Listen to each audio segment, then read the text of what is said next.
जो मत्स्यगंधा झील बनाने के क्रम में मजदूर लोग वहाँ पर काली जी का फोटो रख के पूजा करके उसके बाद काम करते थे।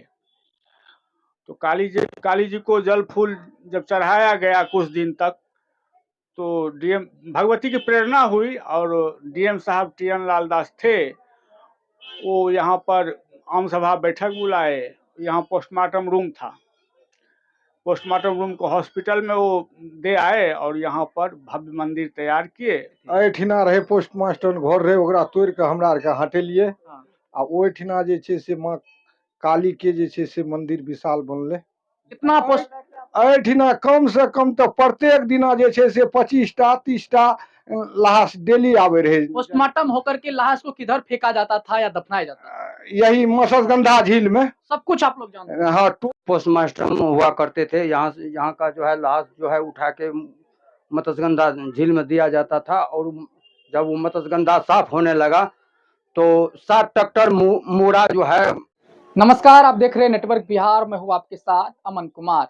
आज हम बात करेंगे बिहार के कोसी के सबसे प्रसिद्ध मंदिर सहरसा में अवस्थित माँ रक्तकाली 64 योगिनी धाम मत्स्यगंधा के बारे में। हम बात करेंगे जहां आज माँ काली का भव्य मंदिर बना हुआ है, पहले वहां क्या होता था। जानकार बताते हैं कि जहां आज माँ काली का विशाल भव्य मंदिर बना हुआ है, पहले वहां पोस्टमार्टम रूम हुआ करता था। और इसके पीछे का क्या कुछ राज है, हम यहाँ के स्थानीय लोगों से समझेंगे, और जो यहाँ मंदिर के उस समय से जुड़े हुए हैं ऐसे लोगों से समझने की कोशिश करेंगे, और आपको बताएंगे कि पहले जहाँ पोस्टमार्टम रूम हुआ करता था, आज वहाँ माँ काली का विशाल मंदिर स्थापित है। जानकार ये भी बताते हैं कि जहाँ आज मत्स्यगंधा झील है, वहाँ स्थानीय लोगों की मृत्यु होने के बाद लोगों के शव को उस इलाके में दफनाया जाता था। यह इलाका पूरी तरीके से सुनसान हुआ करता था, लोग यहाँ आने से भी कतराते थे। 2 बजते ही लोग इधर आना छोड़ देते थे। आपको बता दें कि इस मंदिर की पुरानी कई कहानियां हैं, उसको आज हम बताने की कोशिश करेंगे और यहाँ के लोगों से समझाने की कोशिश करेंगे कि यहाँ मत्स्यगंधा माँ काली के विशाल मंदिर के जगह पर क्या होता था और अब क्या है। आपको पहले ही बताए कि जिस जगह माँ काली का विशाल मंदिर स्थापित है, उस जगह पर पहले पोस्टमार्टम रूम हुआ करता था। लेकिन इसके पीछे के बारे में और इसके पीछे की कहानी के बारे में हम यहाँ के स्थानीय लोगों से जानेंगे, जो मंदिर के पूर्व से ही आज तक जुड़े हुए हैं, और ऐसे लोगों से भी जानेंगे जहां माँ काली के विशाल मंदिर की जगह पोस्टमार्टम रूम था, और उस रूम को तोड़ने में मजदूर जो थे उनसे भी बात करेंगे और सारी कहानी आपको समझाने का कोशिश करेंगे। हमारे साथ पहले मजदूर से हम बात कर लेते हैं कि पहले यहाँ क्या कुछ था और अब यहाँ जो है माँ काली का भव्य विशाल मंदिर है। आप जरा इधर आ जाएंगे। क्या नाम है आपका? हमारा नाम छे राजकुमार पासवान। राजकुमार पासवान जी, आप जरा ये बताइए कि यहाँ की क्या कहानी है, यहाँ क्या क्या किए थे? एठिना रहे पोस्ट मास्टर घर रहे, ओकरा तोड़ के हमरा आर के हटेलिए। हाँ। आ ओठिना जे छे से माँ काली के जे छे से मंदिर विशाल बनले। जी। तेजनारायण दास रहे डीएम, आ तकर बाद राजद कर्मचारी राजसर यादव रहे, ओकरे मार्फते हमरा आर के तोड़ के हटेलिए। एठिना से पोस्ट मास्टर घर के आ एठिना माँ काली के जे कहलके जे घर बने मंदिर यहाँ बने। क्या हुआ करता था पहले, और आप लोग कब? पोस्ट मास्टर है रहे जी। हाँ, एठिना जे छे तकर बाद जाकर जे छे से एठिना जब मत्स्यगंधा झील जब तैयार भए गेलै तो कहलकै जे नहीं, इसका भी तोड़ को हटा के यहाँ माँ काली का मंदिर बनेगा। माँ काली का मंदिर। हाँ, आज विशाल मंदिर बना। विशाल मंदिर बनले। आप प्रत्यक्षदर्शी है, उस समय आप पोस्टमार्टम रूम को आप लोग तोड़े थे। हाँ। कितने मजदूर थे उस समय में, कैसे कैसे ये परिवर्तन हुआ, आज माँ काली का विशाल मंदिर बना? ओहि टाइम में कोनो कमी रहे, जब बने लागले तो पूरा इलाका के जितना ग्रामीण लोग रहे सब सहयोग दिलके, सब कुछ के दे के या कहे मतलब बांस से टका से जना जे भेले ईटा दे के सब कोई मदद। कैसा पोस्टमार्टम रूम हुआ करता था, कैसे लोगों का यहाँ जो है पोस्टमार्टम होता था, किस टाइप का रूम था, कैसे आप लोग तोड़े थे उसको? रूम जे छे से छतेला रूम रहे, ओकरा जे छे से तोड़ के जे छे से हटाल गेले। इस इलाके में क्या हुआ करता था? लोग जानकार बताते हैं कि ये इलाका जो है पूरा सुनसान हुआ करता था, ये क्या कुछ इसमें सच्चाई है? एठिना जितना सदर हॉस्पिटल में अथी जे है से टोटल लाश एठिना आवे रहे, एठिना जे छे से जलाल जाए रहे मत्स्यगंधा झील में। आ ओठिना जे छे से अथी ले जितना अथी वाला लाश आवे रहे ओकर पोस्टमार्टम है रहे। ओकरा तोड़ के आ तकर बाद जाके हटा के ये इलाका सच में सुनसान था उस समय, उस टोटल सुनसान रहे, देखे लोग दिन के नहीं जाए रहे, दिन को नहीं जाते। दिन भी के नहीं आने आवे रहे डर से जे इसके पीछे का क्या कारण था, लोग दिन को नहीं जाते थे? ये पूरा श्मशान रहे, साफ एकदम पूरा सुनसान जगह रहे, एठना कोनो अथी नहीं रहे, एठना जे अकेला लोग आवे रहे, एठना कुत्ता मिल के ओकरा जे छे से अकेला लोग के मार एक एक दिन में कितना यहाँ जानकारी है आपको कि कितना सबका पोस्टमार्टम होता था? कितना एठिना कम से कम तो प्रत्येक दिना जे छे से 25टा 30टा लाश डेली आवे रहे। पोस्टमार्टम होकर के लाश को किधर फेंका जाता था या दफनाया जाता था? यही मत्स्यगंधा झील में। सब कुछ आप लोग जानते हैं? हाँ, कहाँ के रहने वाले हैं आप? यही बगल का गौरवगढ़। क्या नाम बताएं अपना? हम राजकुमार पासवान। राजकुमार जी बताते हैं, राजकुमार जी यहाँ के मजदूर हुआ करते थे उस समय में, जब माँ काली का विशाल मंदिर बन रहा था और जब पोस्टमार्टम रूम को तोड़ा गया और इस जगह को सौंदर्यकरण बनाने में इस मजदूर का भी हाथ है। और यहाँ के स्थानीय लोग से भी हम समझने की कोशिश करेंगे आप क्या कुछ देखे और आज क्या कुछ परिवर्तन हुआ है। क्या नाम है आपका? रतन कुमार यादव। रतन जी, आप इस मंदिर के बारे में क्या पौराणिक चीजें हैं, क्या कुछ कहानियां हैं, वो हमारे दर्शकों को आप बताइए। क्या कुछ चीजें आप जानते हैं वो बताइए। उस टाइम में जो है ना, यहाँ पर जो है इधर देखिए, पोस्टमास्टर हुआ करते थे। यहाँ का जो है लाश जो है उठा के मत्स्यगंधा झील में दिया जाता था, और जब वो मत्स्यगंधा साफ होने लगा तो 7 ट्रैक्टर मूड़ा जो है वो टीएन लाल दास जिला अधिकारी हमारे निकाल के बाहर किए, उसमें से अपने से जिलाधिकारी? जी वो खड़ा होके, और राजेश्वर यादव थे उस टाइम में, और जो है सारे मैंने 7 ट्रैक्टर जो है मूड़ी। रतन जी, इस मंदिर का निर्माण कैसे हुआ, कैसे इतना कुछ संभव हो पाया, इसके बारे में कुछ जानकारी है? और हमारे जो है नेताजी उस टाइम में जो है इसका जीर्णोद्धार कैसे हुआ ये पूछना चाहते हैं। उस टाइम में श्री टेकरी प्रसाद जो है वित्त मंत्री हुआ करते थे, और वो भी आके यहाँ पर जो है खड़ा होके और हर आदमी से सहयोग लेके जो है वो सब अपना जो है ये बिल्डिंग, ये सब कुछ आप शुरू से आज ये भव्य मंदिर तक सारी कहानी को आप देखे और तस्वीर को देखे, ये सच वाकई में ऐसा हुआ है कि यहाँ पोस्टमार्टम रूम हुआ करता था, आज यहाँ विशाल मंदिर है? 1998 का बात है, और आज जो है 2024 हो गया। उस टाइम में जो है 18-20 वर्ष का हम युवा थे, हम भी मंदिर में जो है फ्री में जो कुछ काम भी सहयोग किए। साफ तौर पर ये स्थानीय रतन जी है। रतन जी का कहना है कि यहाँ पोस्टमार्टम हुआ करता था, जिस जगह पर अभी माँ काली का भव्य मंदिर है, और इस जगह पर पोस्टमार्टम हुआ करता था। ये यहाँ के स्थानीय युवा है, और उस समय में ये 15-16 साल रतन जी का उम्र था। रतन जी साफ साफ बताते हैं कि यहाँ जब पोस्टमार्टम रूम को तोड़ा जा रहा था और इसके सौंदर्यीकरण में जो सहरसा के तत्कालीन जिलाधिकारी टीएन लालदास जी थे, और सहरसा के जनमानस के सहयोग से सभी लोगों के अथक प्रयास के बाद इस नर्क वाली जगह को आज स्वर्ग बना दिया गया है।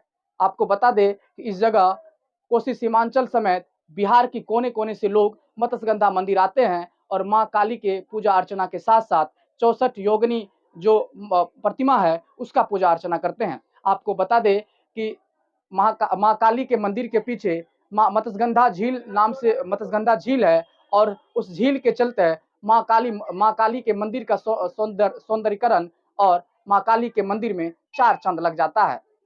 और आपको बताते हैं कि मत्स्यगंधा मंदिर के जीर्णोद्धार के साथ साथ मत्स्यगंधा झील का भी जीर्णोद्धार किया गया, और इसके पीछे सहरसा के जनमानस और सहरसा के तत्कालीन जिलाधिकारी का अहम रोल था। और यहाँ पुजारी जी है, इनसे भी बात करेंगे और कई चीजों पर, कई बिंदु पर हम समझने की कोशिश करेंगे, उस चीजों को बात करेंगे। पुजारी जी, हम जान चाह रहे थे आप कितना दिन से यहाँ पूजा कर रहे हैं और क्या कुछ कहानी है मंदिर का? 25 साल से हम यहाँ पे हैं जी, और मंदिर निर्माण काल से हम यहाँ पे हैं। थोड़ा जोर से बोले। और यहाँ मंदिर निर्माण काल से आप यहाँ हैं? कब जी। मंदिर का निर्माण हुआ? 97 में। 97 में जी। और उसके बाद से यही चल रहे हैं काम।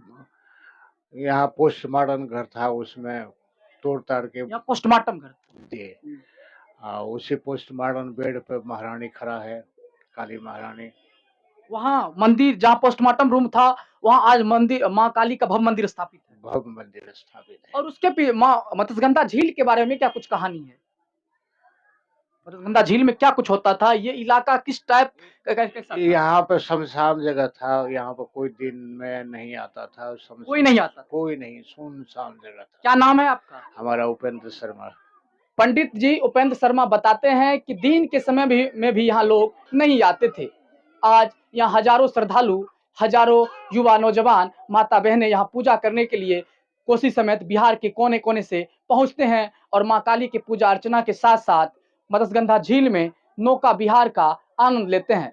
और एक बात बताते हैं कि मत्स्यगंधा झील का जब जीर्णोद्धार हुआ था, उस समय नौका विहार का भी परिचालन हुआ था, लेकिन बीच में कुछ दिनों के लिए, कुछ सालों के लिए नौका विहार का परिचालन बंद हो गया। फिर बाद में जिलाधिकारी, जिला प्रशासन और स्थानीय लोगों के सहयोग से, स्थानीय लोगों के अथक प्रयास से मत्स्यगंधा झील में नौका विहार का परिचालन शुरू हुआ।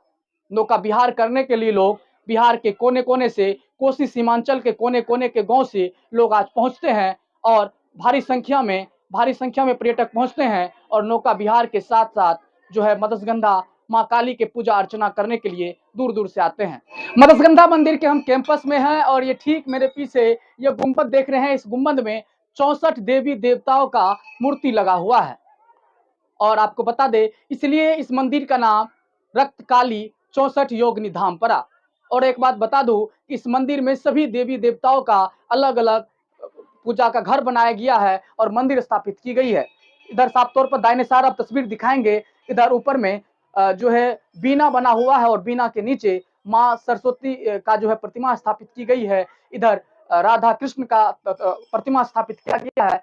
यहाँ कुल मिलाकर के जो कोसी के जो कुल देवता थे, कारू बाबा का भी यहाँ पे मंदिर स्थापित है।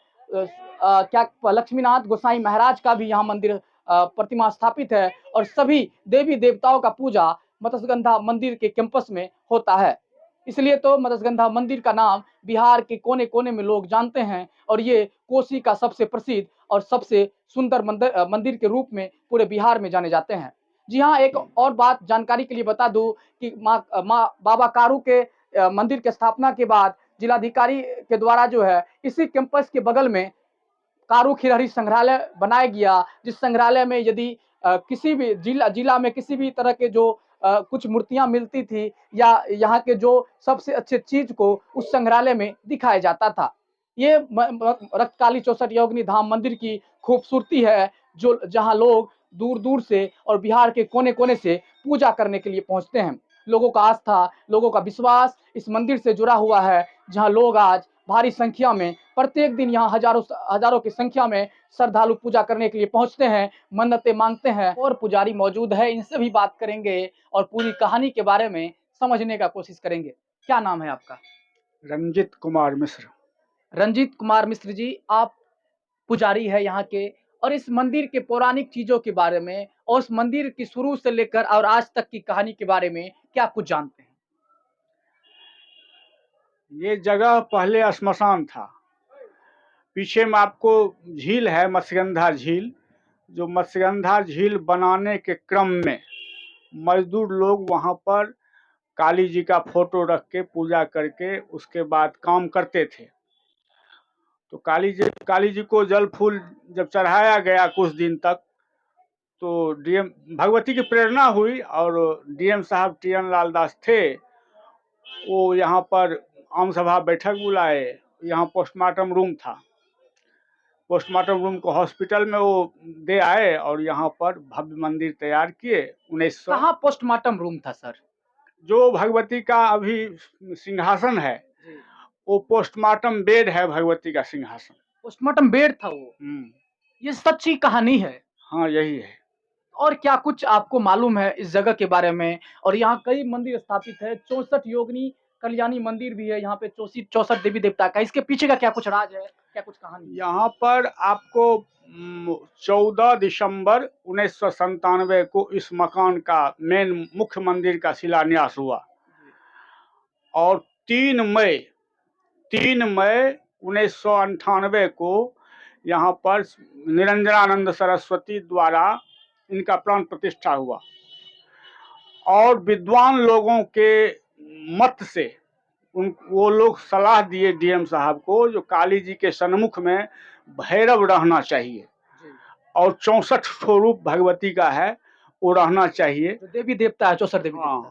तो ठीक उसी दूसरे रोज 4 मई 1998 को उस पिरामिड का शिलान्यास हुआ और 31 जो गुंबद बना हुआ है जिसमें 64 देवी देवता है। पिरामिड, हाँ, और 31 अक्टूबर 98 को उनका प्राण प्रतिष्ठा हुआ। उसके बाद महालक्ष्मी उस कोना में है, फिर ऊपर पहाड़ पर महासरस्वती हैं, उसके बाद शिवालय इधर है, उसके बाद बजरंगबली है, जैसे क्रमशः हुआ। सभी देवी देवता का मंदिर। राधा कृष्ण है, यहाँ पर बाबाजी कुटी है लक्ष्मीनाथ गोसाई का, इधर बाबा कारू खिरहरी का वो भी कुटी है। तो मंदिर का ये बात हो गया। मत्स्यगंधा झील का जीर्णोद्धार कैसे हुआ और पहले उसमें नौकायान चलता था, इसके पीछे का कुछ जानकारी है?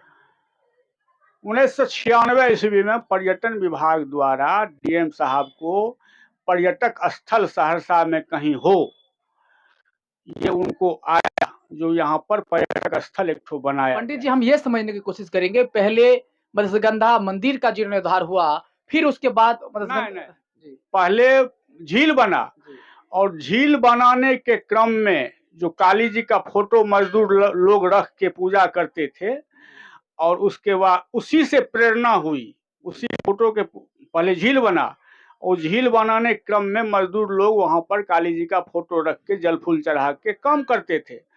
उसी दरमियान में भगवती का प्रेरणा कहिए कि जो कहिए, डीएम साहब यहाँ पर आम सभा बैठक बुलाए। फिर उसके बाद हाँ, उसके बाद सब कुछ हो गया। साफ तौर पर पंडित जी का कहना है कि डीएम साहब आम लोगों के साथ आम सभा बुलाए और आम सभा बुलाने के बाद इस नर्क वाली जगह को स्वर्ग बनाने के लिए सोचा गया। फिर क्या था कि जहां पोस्टमार्टम हुआ करता था, उस जगह को आनन फानन में तोड़ दिया गया। यहां से पोस्टमार्टम को उठा करके सदर अस्पताल के बगल में स्थापित किया गया और इस पोस्टमार्टम वाली जगह पर आज मां काली का भव्य मंदिर स्थापित है और ये पूरे बिहार के लोगों की आस्था का केंद्र बना हुआ है और ये कोसी का सबसे प्रसिद्ध मंदिर है। और इस मंदिर का नाम 64 योगिनी धाम इसलिए पड़ा कि इस मंदिर के सामने जो पिरामिड है, जो गुंबद है, उस गुंबद में 64 देवी देवताओं का प्रतिमा लगा हुआ है। लोग जब मां काली का पूजा करना अर्चना करने के लिए आते हैं तो उस 64 देवी देवता के अलावा जितने भी इस कैंपस में देवी देवता का प्रतिमा स्थापित किया गया है, सभी का पूजा अर्चना करते हैं। और आपको बता दें कि यहाँ के लोग भी बताते हैं, मां काली से जो भी मन्नतें मांगी जाती है वो मन्नतें जरूर पूरा होता है। और ये बिहार के लोगों के साथ साथ सहरसा समेत कोसी के लोगों का एक आस्था का सबसे बड़ा केंद्र है। आज मत्स्यगंधा नर्क से स्वर्ग बन गया है। इसमें सहरसा के आम जनमानस समेत सहरसा के तत्कालीन जिलाधिकारी टीएन लालदास का अहम रोल था। इस वीडियो के बारे में आप क्या कुछ सोचते हैं, कमेंट बॉक्स में जरूर अपनी प्रतिक्रिया दीजिएगा। और अभी तक मेरे यूट्यूब चैनल को सब्सक्राइब नहीं किए हैं तो मेरे यूट्यूब चैनल को सब्सक्राइब कर दीजिएगा। और यह वीडियो फेसबुक के माध्यम से देख रहे हैं तो हमारे पेज को फॉलो और वीडियो को शेयर कर दीजिएगा। धन्यवाद।